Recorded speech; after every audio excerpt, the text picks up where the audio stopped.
Потек распределитель. Ой, до него добраться. Снял его весь.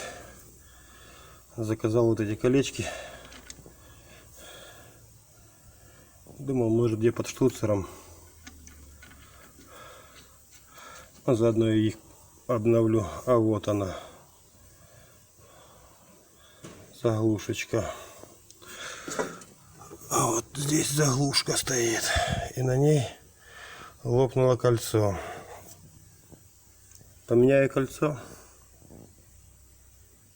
Все будет работать.